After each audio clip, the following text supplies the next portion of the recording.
Okay, so this is a different kind of video here. Obviously, my first video in about a week of not covering this VA drama because thankfully they've actually managed to keep their mouth shut for a little bit. Now, obviously, this is a article over on 9 meters talking about Genshin Impact and the potential of it coming out on the Nintendo Switch 2. Now, I saw this article and I was like, what the hell? Because obviously, as you know, Genshin Impact has been kind of rumored to come out on the Nintendo Switch for a very long time. Obviously, they released a whole trailer literally announcing the fact that it was coming soon, and we just never got it. And now at the point where the Nintendo Switch has actually been announced, or the Nintendo Switch 2, sorry, has been announced, and well, a lot of players are hopeful that Genshin Impact will come out on there, but I honestly don't think it's going to come out. Now, obviously, they say with the Nintendo Switch 2 officially being on the horizon, a growing chorus of fans is once again urging Hoyoverse to bring Genshin Impact, one of the world's most popular free-to-play RPGs, to a Nintendo platform.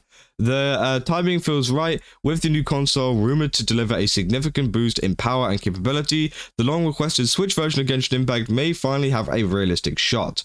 Let's explore why the demand is resurging, what's changed, and what would make this a long-awaited port a reality. Now, I do think that honestly Genshin Impact would be a very good addition to the Nintendo Switch, and I initially thought this on the original Nintendo Switch as well, but I feel like it's gotten a little bit too late in the Genshin Impact kind of story and the Genshin Impact updates for this to actually happen. Now, maybe it might, and obviously, that's great for them if it does, but honestly, I feel like there's more of a shot of Honkai Star Rail and maybe even Zealous Zone Zero coming to Nintendo Switch over Genshin Impact, just due to the fact of the, newness of the game and the overall, freshness of the player base. Now, yeah, as I said, don't get me wrong, Genshin Impact could still come to the Nintendo Switch 2, but, with the long waiting periods that they've had with the first one, I feel like it's just not very, feasible. I don't think I could see this happening ever.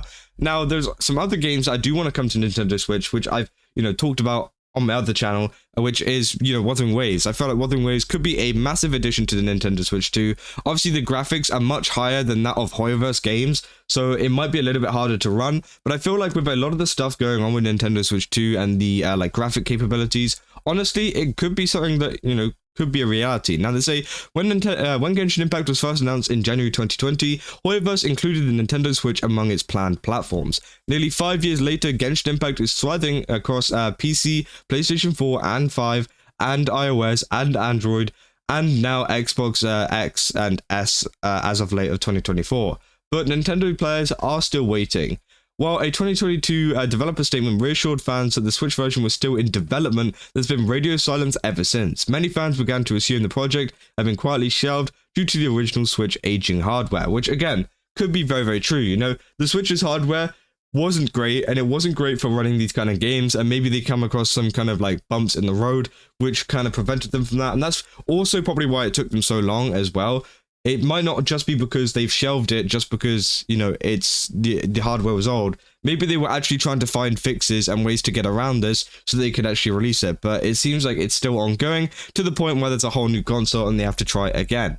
But again, that is pretty not great, Obviously, it took them 5 years and they still haven't even bought it out yet. It's just okay, I feel like, this just isn't going to happen, at least for the Switch 1.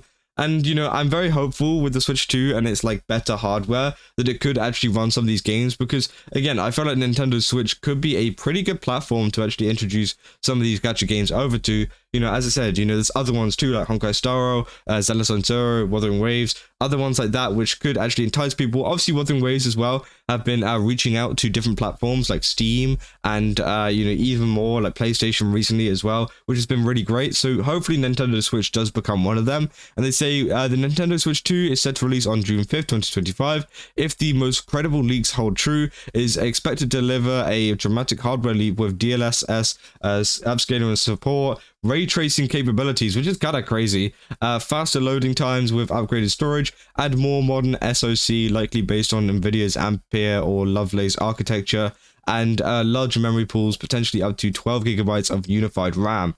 So yeah, they say these features could finally give Hoyoverse the technical runway to bring Genshin Impact to Nintendo hardware, while without severe compromises to resolution, frame rate, or loading.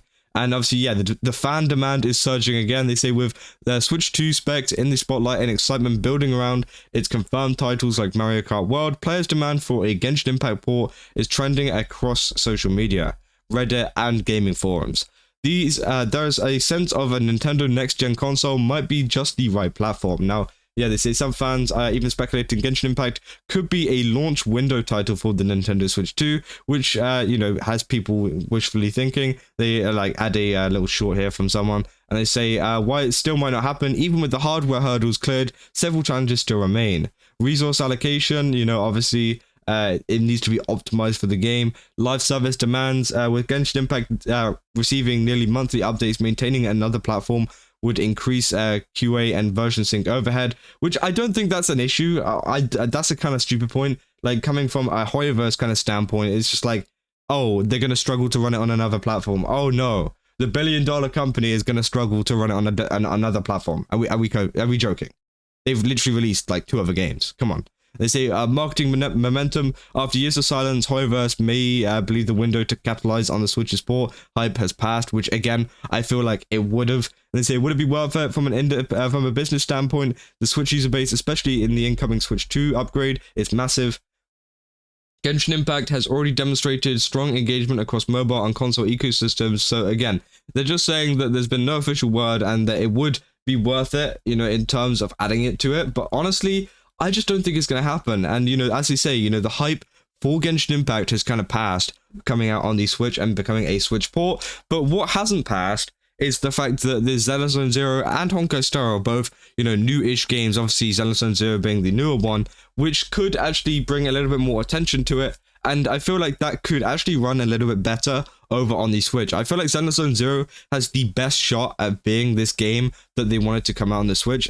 Honkai Star maybe, obviously, you know, it's a turn-based game, but in terms of the style of, you know, Xenoblade Zero, sorry, and the kind of like, it's not fully open world to the point where your Switch is going to be running like 100% the entire time. There's like this small area which is kind of easy to control and manage, and obviously you got the different fights and stuff. I feel like it's much easier to manage Xenoblade Zero on the Switch, and I'm thinking they might actually release it, you know, instead, because, you know, the hype is much more there. And obviously they recently had the dev talk as well for Xenoblade Zero, talking about a lot of the changes they're bringing to the game and how they're trying to improve it. So it's not like, you know, Hoyoverse have already given up with Xenoblade Zero yet. They're still actively trying to make it better. They're still actively trying to market it and improve it and add even more to it. And I feel like the Nintendo Switch 2 could be a factor to that. And, you know, maybe we have to wait and see what happens with this in the future and if there is actually any announcement of this coming out. But I just don't think it's going to be Genshin Impact. And, you know, it's just been quite a while. It's been so long. People have been waiting for the Switch 1 that I feel like, you know, Switch 2, it's going to be out for a couple of years. And then maybe it's just going to die off whenever, you know, all of the story ends for Genshin Impact. Because let's be real, we are well over halfway through the story. We're like 3/4, if not entering the kind of final, you know, bit of the story, which again is kind of crazy. You know, we've got Natlan and then also we've got Shteshnaya, but they are looking to extend the update a little bit. Obviously, we've heard about like a kind of filler region, which is going to be happening. But again, we'll have to wait and see what happens with that, because if that is the case, maybe that could bring up a kind of argument for them, you know, introducing it to the Switch. And if player base does go up whenever these new regions drop, then maybe. But honestly, I just feel like it's had its time. It's a bit outdated now, and that, you know, maybe some of the Hoyoverse games, other Hoyoverse games, are better suited for this, and maybe other games like Wuthering Waves, other places like that might actually have a better shot at actually going on the Switch 2. But yeah, let me know down in the comments what you guys think about this. Do you think that the Switch 2 could be a big thing for Genshin Impact? Do you think it's going to go to Genshin Impact in the first place? And what games or what gacha games do you want to see over there too? Because again, I'm very, very excited for Wuthering Waves, and I'm hoping that, you know, Wuthering Waves does go over there as someone who really enjoys the game and wants it to improve. But hey, we'll have to wait and see. And yeah, let me know down in the comments. But yeah, if you guys enjoyed this video, don't forget to leave, like, and subscribe, and I'll see you guys in the next one. That's all. See ya.